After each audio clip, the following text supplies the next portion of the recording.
How do I draw it all together?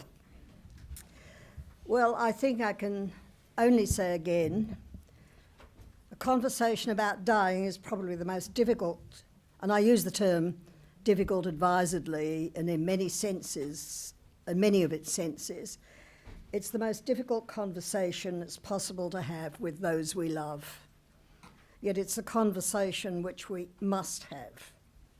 And what we've tried to do this morning is to open the way for you to have that conversation. And I think most of us would say, certainly as we get older, that we're afraid not so much of death itself, indeed there are circumstances in which it would be welcome, it is rather the manner of our dying, of which we have some fear. And we all would wish for a good death, as reference to our speakers, inevitably, in the final analysis, we are on our own. No one can die for us. Death is one of the few remaining things we cannot outsource,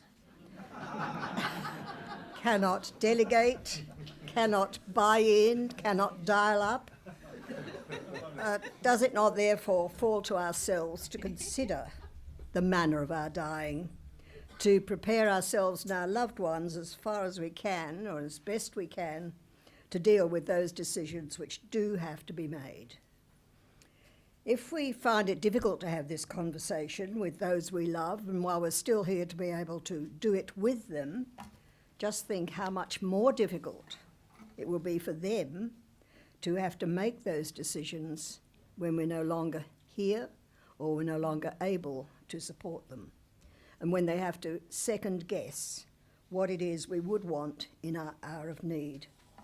So whatever our personal viewpoints, as an organisation, we cannot take a position on these most intimate and personal questions that an individual must ask and answer. We cannot take a position on the moral, the social, the physical, the critical issues around death and dying that we've heard this morning. But what, as an organisation, we can do is what we've done here this morning. We can place before you the information needed to make those heavy decisions that will have to be made, either by you or the ones that you have loved and or left behind. No matter how young or how old, no matter at what stage in the life cycle, it behoves us to give thought to the questions which must be answered at the point when we're no longer able to make them ourselves, either by death or incapacity. As a society, we tend to be reluctant to speak about what has been spoken of here today, and this has important consequences, not only for us as individuals, but as a society. We've heard this morning some exceptional speakers offering powerful observations about the way we approach the end of life, the experiences of death and dying itself. And you'd probably agree we have a long way to go before we have repersonalised death. As Bianca Nogrady says, we've left death and dying behind the screen of medicine, exactly where birth was hidden until relatively recently. Both Minister Constance and Colleen Cartwright have indicated the risk of us enduring medical procedures, unwanted and at best resulting in only a minor extension of life, a risk which is one we are in a position to minimise by undertaking thoughtful planning.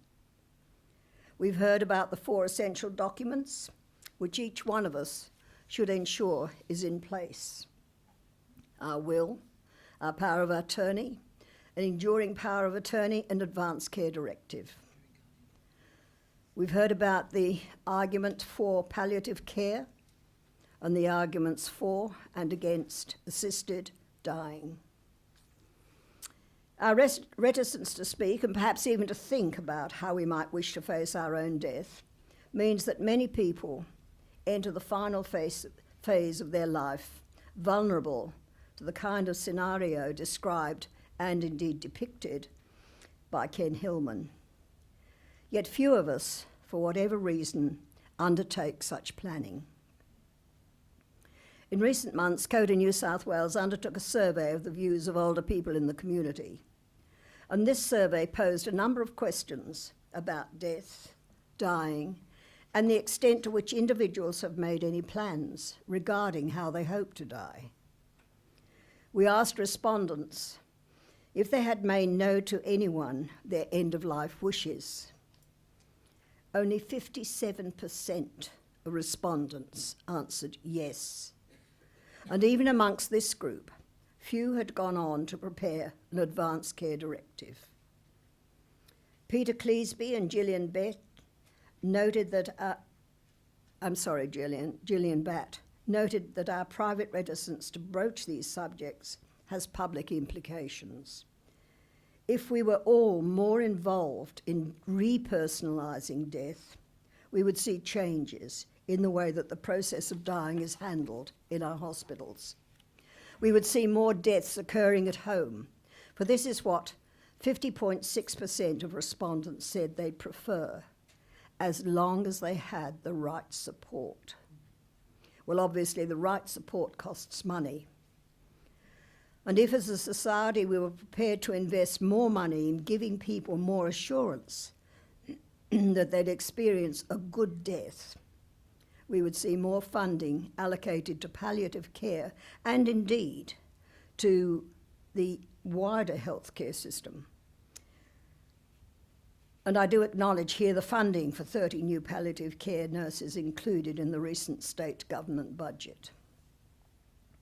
But when asked if the palliative care provided to a deceased loved one had been enough to provide a comfortable end to their life, a disturbing 27.6% answered no. You've heard Sarah Edelman suggest that there will always be some circumstances where even the best palliative care will not provide the relief needed to alleviate pain and or suffering. And while ever there are people in our community who witness the death of a loved one in profound pain or deprived of their dignity, the question of assisted dying will rise.